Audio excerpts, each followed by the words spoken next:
All right, hey guys, welcome to this webinar. We've got our team members from Lenovo on. They're gonna go through the 2025 roadmap, explain some of their education products.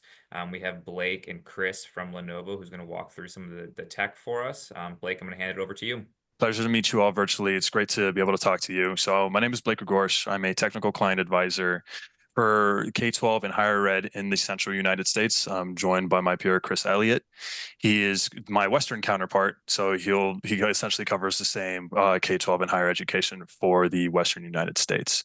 And today, I'll be talking a little bit about Lenovo's 2025 technology update. I'll be covering a little bit on our ThinkPad devices, our desktops, our workstation devices, and a little bit on our education and accessories, and talk about how all of these different solutions can fit into your existing environment. So the first place I like to start when talking about Lenovo's history and impact is the core design philosophy at Lenovo, right? We have this separated into three different parts with purposeful design, relentless innovation, and trusted quality. Purposeful design is essentially the feedback that we get from our customers that urge us to, change certain aspects or features about our products. Your customer feedback is super important to us. So, whenever we hear something highly requested, we try to integrate it into the next design. Relentless innovation, this is just us doing what we can to push the fold of technology. This can look like anything where it comes to like foldable screens or, different aspect ratios on laptops. So we're doing what we can to try to push the technology fold and see what our devices are capable of. Trusted quality is the biggest piece of this. Now, Lenovo's got a celebrated history of mil-spec durability testing for over 20 years, since back in the IBM days. And what that looks like is 12 methods and 26 procedures. Now, this mil-spec testing initiative has increased over time. So we've added more durability testing procedures to our devices to really make them as durable as possible, allow you to get the most out of your investment. In addition to the mil-spec testing, this is what some of that, punishment testing looks like. That's additional shock and vibration testing, pressure resistance testing, torture testing. We used to send these ThinkPads up on spaceships, right? We want to bring that same durability to the classroom. We know how hard students can be on their devices. We want to be able or make sure that it survives the day to day. So what all of this investment in durability testing translates to is a 14% fewer repair rate when compared to the industry and competitor average. So over the first 3 years of a ThinkPad's life cycle, we're seeing about 14% fewer repairs when compared to the competition. And that story is also very similar with our other product lines as well, which I'll get into in a second. Moving on from that, we do have a very interesting product lineup coming out in 2025. And a lot of that starts with the processors, right? This is, essentially the second generation where we've had an NPU or a neural processing unit. And essentially what that means is, your device is able to handle AI workloads a little bit more efficiently locally. So we do have a few different processor offerings this time, as opposed to before where we just had a standard Intel and AMD option. Right. So these processors are split into three different buckets. One that is no NPU, one that is 10 to 20 tops NPU or entry level AI, and what is 40 plus tops are also known as an optimized NPU. The no NPU is going to be our AMD offering. Of course, something with no NPU is going to be a little bit more cost effective, right? You're not paying for that extra neural processing unit. So it is still a cost effective, capable device. In our entry level NPU range, we do have both Intel Arrow Lake and Hawk Point options here. So if you're looking for a direct transition to last generation and aren't doing a lot of AI optimized workloads, you still have the entry level NPU as an option. And then we have our new optimized NPUs, and we have a few different processor options here. We have a couple different from AMD. We have Intel Lunar Lake, and we also have a Qualcomm ARM-based option. And really, the biggest benefit you're going to see to the AI PC is not only the AI workloads that you can do in your day-to-day. We have different software vendors rewriting their applications to work with NPUs to be more power efficient.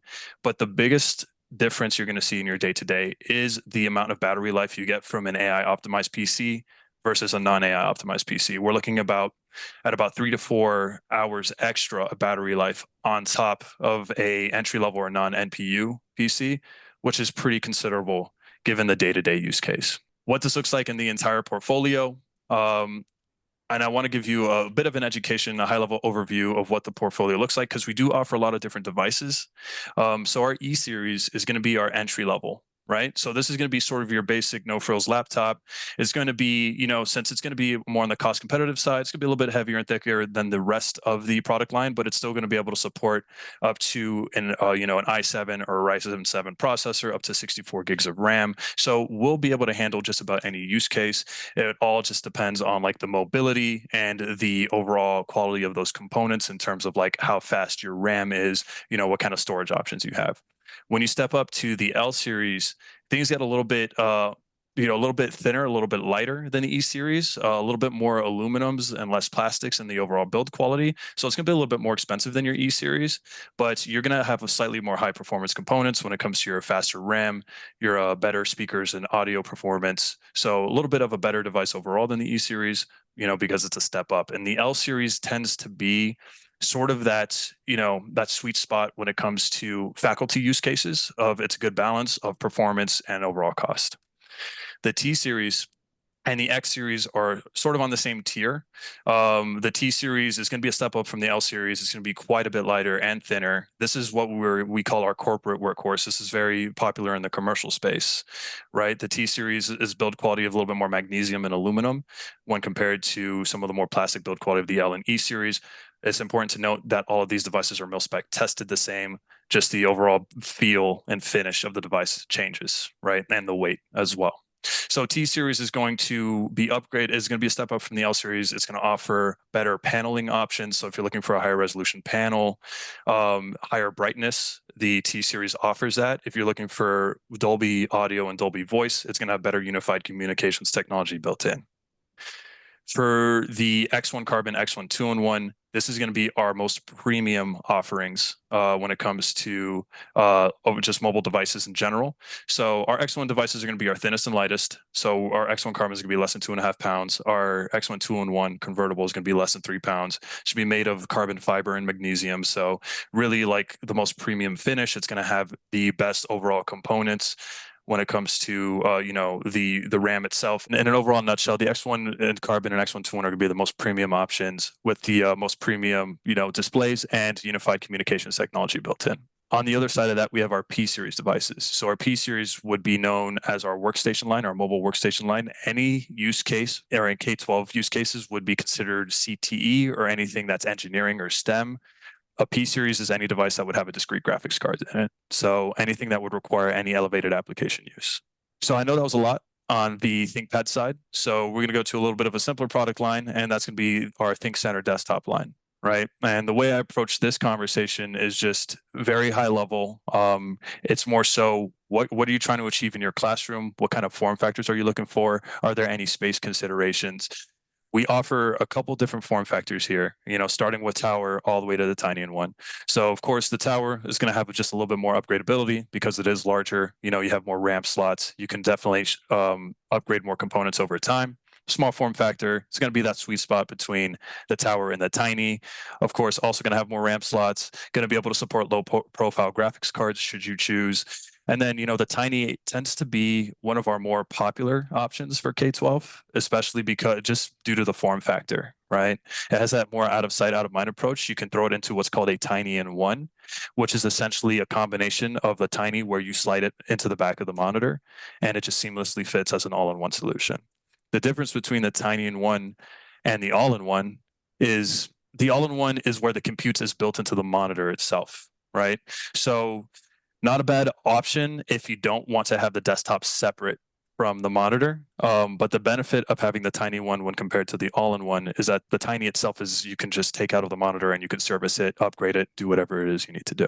So a little bit of a visual of what that looks like on our new generation desktop devices. Trying to give you a little bit of a size comparison of what that looks like, especially when you're considering classroom labs and what kind of space you're looking for. Again, I want to turn to the Tiny-in-1 because the Tiny-in-1 is a very capable device. In its ThinkCentre desktop form, can support up to an i7 or a Ryzen 7 with up to 64 gigs of RAM. That RAM is upgradable. The storage itself is also upgradable. Just to wrap up on the ThinkCentre Tiny-in-1, just a good all-encompassing all-in-one solution. It's been very popular and very successful for us in K-12 just to how seamless and how clean the solution is. In addition to that because we know that monitors generally are the last thing to be upgraded. Users undoubtedly try to get at least the most lifespan out of their monitors as possible until the ports don't, no longer work or the ports are no longer supported. So in events that you are seeing, you are using your monitors or your monitors life cycle is extended for 10 years, we do have what's called the Tiny-in-One Flex. So the Tiny-in-One Flex itself is just a stand. It's not a monitor. It's essentially a way that you can dock a tiny PC, one of our tiny desktops, to an existing monitor, whether that's our monitor or a competitor's monitor. It will support any 22 to 27-inch VESA mountable monitor. So whether that's a ViewSonic, HP, Dell, or Acer, whichever, or ours, we wanted to provide you with a solution to have sort of an all-in-one clean solution, especially when you're looking at, computer labs where you're trying to save the most space. From there, I want to transition to our desktop workstations, or what is essentially our CTE product line, right? This is essentially what we discuss when we're talking about game development, when we're talking about architecture and engineering, we're talking about visual design. Our desktop workstations are the product solutions that are built for that, right? And we do have a lot of different options, as you can see here. So, I would say the P5, PX, P7, and P8, these are the ultra premium options. We don't really see a lot of play in K-12 with these solutions, mostly because they're super expensive, but they're used mostly for high-end design, high-end simulation, AI development, and machine learning.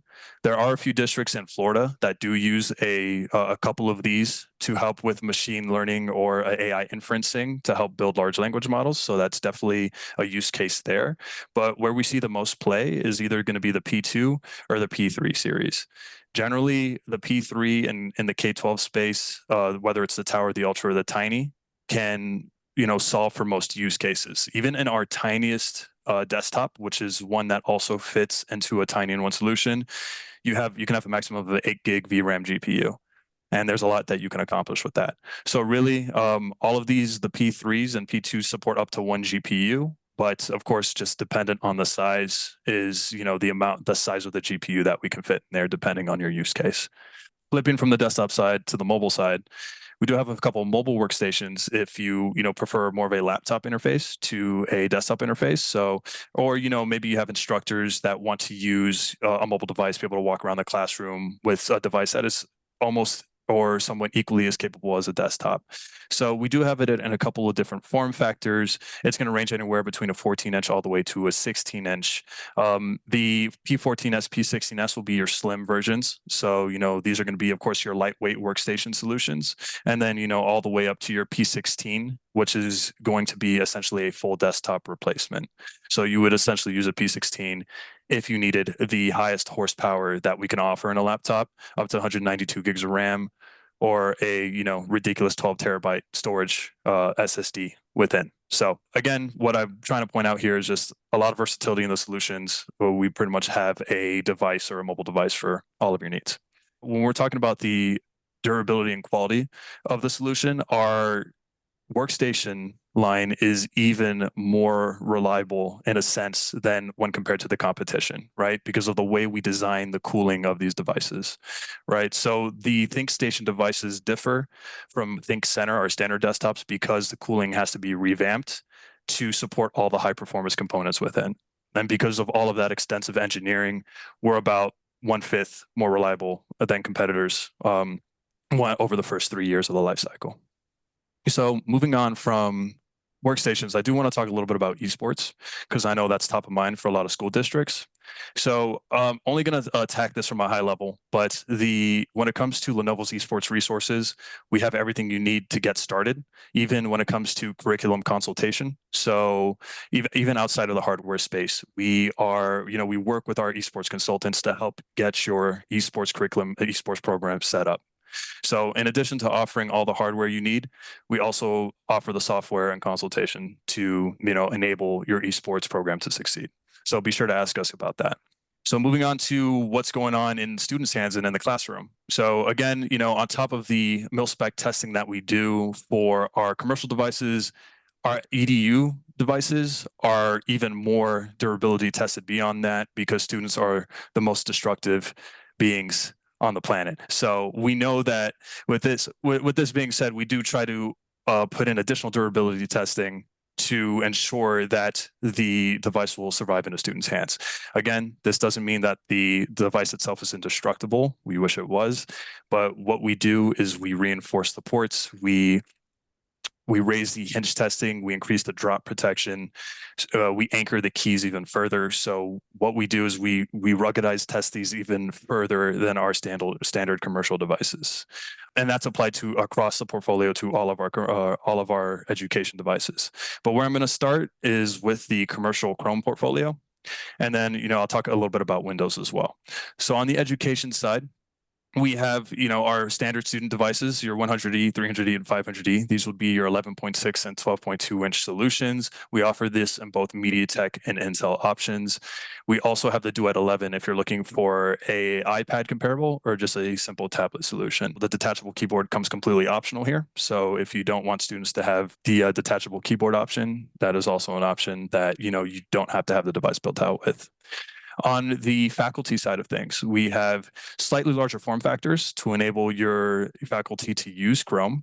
We see a lot of Windows to Chrome migration these days. So, as you start to think about maybe moving from Microsoft over to Chrome, we do have a couple of options to enable that with some new 2-in-1 options releasing this year and another 14-inch AI-ready faculty Chromebook.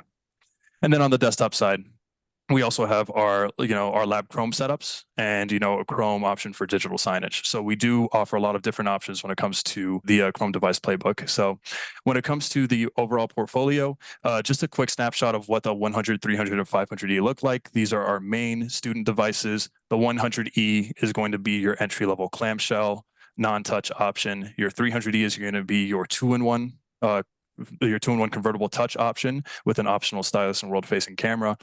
And your 500E is going to be your premium 2-in-1 option. So premium means that it's going to have a TUV low blue light certified panel. So that's good for a student with visual accessibility considerations. If you want to make it easier on a student's eyes, that's a good option. It's going to have an FHD panel that's higher brightness, and it's going to have a higher wattage processor. So it's going to be a little bit more performance capable when the 300 and the 100, but as a result, a little bit more expensive. On top of that, we released very recently a 500E Gen 4S. So the difference here is that this is going to be an 11.6-inch screen, but if you're seeing a lot of damage done to USB-C ports and you need a secondary USB-C port for redundancy purposes, we do offer that on the Gen 4S, right? Another durability feature I'd like to mention is that, and we got this from feedback, is these keyboards are now top load, right? They're full skirt anti-pry, so it's very difficult to get underneath them and pry the keys off. I know students will always find a way, but we made it even difficult for them to do that. And if they do manage to damage the keyboard, you don't need to remove the system board to replace the keyboard. You can unscrew one screw at the bottom and slide it in from the top. So on the faculty Chrome side or the student Chrome side, if you are also considering visual impairment and need a larger screen size for your Chrome device, we do offer a 14-inch student faculty device that is just a clamshell. And then we also have the faculty Chrome device, Chromebook Plus option for users that do require a little bit more power. A little bit more on the Duet. I did want to mention this. Of course, if you're looking for a tablet use case, maybe in the kindergarten to third grade range, and this is a 10.5-inch tablet, the stylus is optional. The keyboard is optional, and it does support things like pencil touch. So, a lot of different use cases to be used there, especially in the younger grade levels. So moving over to the Windows portfolio, it's very similar naming conventions to our Chrome devices. So it's going to be similar in the sense that the 100W, W meaning Windows, is going to be a entry-level clamshell device. Your 300W 2-in-1 will be that entry-level 2-in-1, and then the 500W is going to be that premium 2-in-1 with a 12.2-inch screen. So the Windows devices just got a refresh this year. The difference here is that, of course, we still have the, durability and mil-spec standard here, but by popular request, we were asked to put a second USB-C port on these. All three of these have a second full-function USB-C port that is also on a daughter card. So if there were any damage that would, occur to that USB-C, it would be easily swappable via daughter card. You don't have to swap out the system port. And then, of course, as a faculty student hybrid device, we have the 13W Gen 3. Now, last generation, this was on an AMD platform, but this generation, it's going to be on Intel. So for this particular device, it is a 2-in-1 13-inch device. It can be built with up to an Ultra 5 processor, so it can be used for multiple different use cases, right? You can have it built with either a U300 if you want something on the low end, if lower cost, but if you're looking to standardize on a device, it will support all the way up to a Ultra 5 with 16 gigs of RAM. This device also has two modular replaceable USB-Cs, so just in case any damage were to occur, easy to swap those out too. Lastly, I wanted to wrap up with ThinkVison, which is our monitor portfolio. And I know this is a super busy slide, but this is the best I can do when it came to encompassing all the information on our monitors on a single slide. The idea is to give this to the customer, to you guys, so you guys can read through this and help you make a more informed decision on what our offerings are. But really what it comes down to is we do have a couple of different options here. The main options are P, RP, and T series monitors. T series tends to be the most popular because of the cost to feature ratio. The P series is more of a performance line. It's more meant for workstation use cases where color accuracy is a big thing. If you also require things like higher refresh rate and Thunderbolt 4 connectivity, P series are going to have some of those more advanced features. T series is our sort of our corporate standard. The T24i being our 24-inch FHD monitor is the most popular monitor that we sell. It's just, it has everything you need when it comes to the ergonomics of a monitor you expect, plus, an HDMI DisplayPort connectivity. There's also docking monitors here, and I'll go over that a little bit in a second. But the P series and T series have docking capabilities. If you're looking to remove docking from your faculty environment completely, one less asset to deploy and manage. We now have monitors with docking built in. The Tiny and One I talked about pretty briefly, but those come in 22 to 27-inch options, with modular camera and speaker. The S series and E series are going to be sort of your entry level SMB level monitors. They'll have like less ergonomic features than the T and P series, but sort of your standard port layout, very simple, less expensive monitor option if you're looking for that. And then our M series would be our mobile monitors. So a couple of highlights on the T series and P series. So we know that once we included docking into our solution, we would have to come up with a way to manage the firmware of that. So if you're looking at T series docking monitors and P series docking monitors, we now have a firmware application to help deploy firmware updates to these monitors, right? We want to make managing these devices much easier. The T series is going to be a little bit more capable this year as we just refreshed it.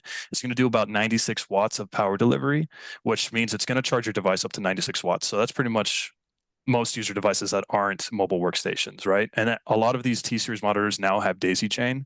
So it used to be only on our P series, but T series now having daisy chain means it's a true dock replacing monitor. On the P series side, in addition to the color accuracy, we're looking at about 140 watts of power delivery. So that means it's going to charge your mobile workstation as well, right? Or it's going to rapid charge any device that you connect to it. So it's also going to offer more Thunderbolt 4 connectivity, so faster connection there. It's going to offer KVM capabilities, and it's going to just be more capable when it comes from a docking monitor perspective. But P series is generally what I recommend to anyone who is using it in an engineering lab or using it for visual design. Lastly, I wanted to finish out with docking, and I know that I've covered quite a bit on this call, but the docking I feel is important because not everyone is going to be ready to make that move over to docking monitors. Maybe you want to get the longevity or the remaining life cycle out of your monitors. So we do have a couple of basic docking solutions. The standard and most popular one tends to be the USB-C dock. It's going to support up to 4K monitors. It's pretty capable and solves a lot of use cases. The Thunderbolt 4 dock is going to be, you're going to be able to handle up to 8K monitors, but I still haven't seen an 8K monitor in my life, nor do I expect to see one deployed soon. But, if you are looking for a future-proof solution, the Thunderbolt 4 dock is a good option there. And, we also have the hybrid USB-C dock. And this is what we've now put in our universal program. And we call it that because we have officially certified this dock to work with our competitors' devices. We're talking about M1, M2 Max, HP, Dell. And it's not to say that our other docking solutions won't work. I mean, the protocol and the connection is the same, but the hybrid USB-C dock is the one that we officially certify to work in different environments. So I know I covered a lot, and I really appreciate the time and attention. Please let me know if you guys have any questions. Do any of the Chromebooks have an LTE SIM card slot? So they are LTE capable, but they are Mhm. eSIM. So there's no eSIM? physical SIM card slot. Okay. Okay, and so then say, we're talking with the IT director and they're looking to get the longest lifespan out of their, Chromebook and then teacher laptop. What are a few of the things like that we need to be looking at, whether it's RAM size, hard storage, AEU, like what are kind of the things that we really should be looking at to get the most out of the device for the longest time? So I know for our devices, our AUEs are 2032 and Okay. onward, right? So of course, that's how long Google's going to support it from an update perspective. Realistically, I'd be surprised if a device survives that long in a student's hands, but it can happen. It's one of Yeah. those things where it's like you could get 5, 6, 7 years out of it, but maybe you do get the full 10. Um, Naturally, when it comes to our two different processor options for our Chromebook devices, we're looking at MediaTek and Intel, right?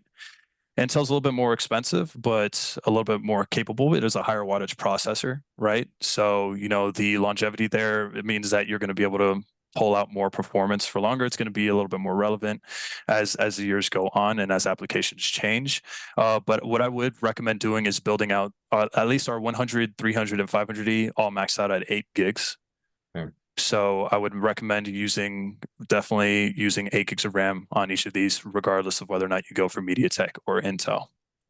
So, and the 500E will have it will have an i3 Intel processor offering. So if you are looking for stretching it out as long as possible, the 500E would be the way to go. Awesome. And then when will the two-in-one device be ready for the teachers this year? Do you know? So the two-in-one device, at least the new one, is shipping now, right? Okay. So if you're well, Yeah. both two-in-one Chrome and Windows are both available now. Okay, awesome. Super, super helpful for understanding more of your guys' roadmap for this year, how we can better offer just the products that you guys have for teachers and students, knowing how to navigate those conversations and really make sure that teachers and students are getting what they need and not overpaying for something or not getting what they actually need. So this has been super helpful. So I really appreciate Blake and Chris, you guys hopping on with us today. Of course, no, thank you guys for having us and appreciate the time. Feel free to reach out to Chris or I if you guys have any questions. Awesome. Thanks so much, guys. Have a great day.